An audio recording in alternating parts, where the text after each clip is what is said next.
2023 NEET examination method question. The potential energy of a long spring when stretched by 2 centimeters is U. If the spring is stretched by 8 centimeters, potential energy stored in it will be. Potential energy of a spring എന്ന് പറയുന്നത് U is equal to half kx square എന്ന് എഴുതാം. K എന്ന് പറഞ്ഞാൽ spring constant, x എന്ന് പറഞ്ഞാൽ extension of the spring അല്ലെങ്കിൽ elongation of the spring. ഒന്നാമത്തെ കേസിൽ പൊട്ടൻഷ്യൽ എനർജി എഴുതുമ്പോൾ half into k into X square. First കേസിൽ എക്സ്റ്റൻഷൻ സ്ട്രെച്ച് ചെയ്തിരിക്കുന്നത് 2 സെന്റിമീറ്ററാണ്. അപ്പോൾ 2 സ്ക്വയർ എന്ന് എഴുതാം. അത് ഇക്വേഷൻ നമ്പർ 1. ഞാനിവിടെ സെന്റിമീറ്റർ തന്നെ എഴുതുന്നത് കാരണം പിന്നീട് നമ്മൾ റേഷ്യോ ആണ് കാൽക്കുലേറ്റ് ചെയ്യാൻ പോകുന്നത് കേട്ടോ. അപ്പോൾ രണ്ടാമത്തെ കേസിൽ പുതിയ എക്സ്റ്റൻഷൻ എന്ന് പറയുന്നത് 8 സെന്റിമീറ്റേഴ്സ് ആണ്.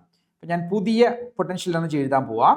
ഹാഫിന് മാറ്റം വരില്ല, സ്പ്രിംഗ് കോൺസ്റ്റന്റിന് മാറ്റം വരില്ല, സെയിം സ്പ്രിംഗ് ആണ് ഉപയോഗിക്കുന്നത് കേട്ടോ. ഇപ്പോൾ എക്സ്റ്റൻഷൻ 8 ആണ്, അപ്പോൾ 8 സ്ക്വയർ എന്ന് വരും. ഇനി നമുക്ക് റേഷ്യോ എടുത്ത് നോക്കാം. U dash divided by u, equation number 2 by equation number 1 implies u dash by u is equal to half into k into 8 square 64 ആണ്.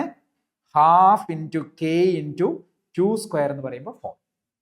സിംപ്ലിഫൈ നോക്കാം.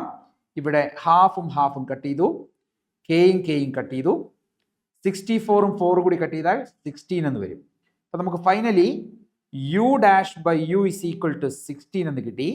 അങ്ങനെയാണെങ്കിൽ ക്രോസ് മൾട്ടിപ്ലൈ ചെയ്താൽ u dash is equal to 16u എന്ന് final answer വരും. ഇവിടെ option 3 ആണ് correct answer.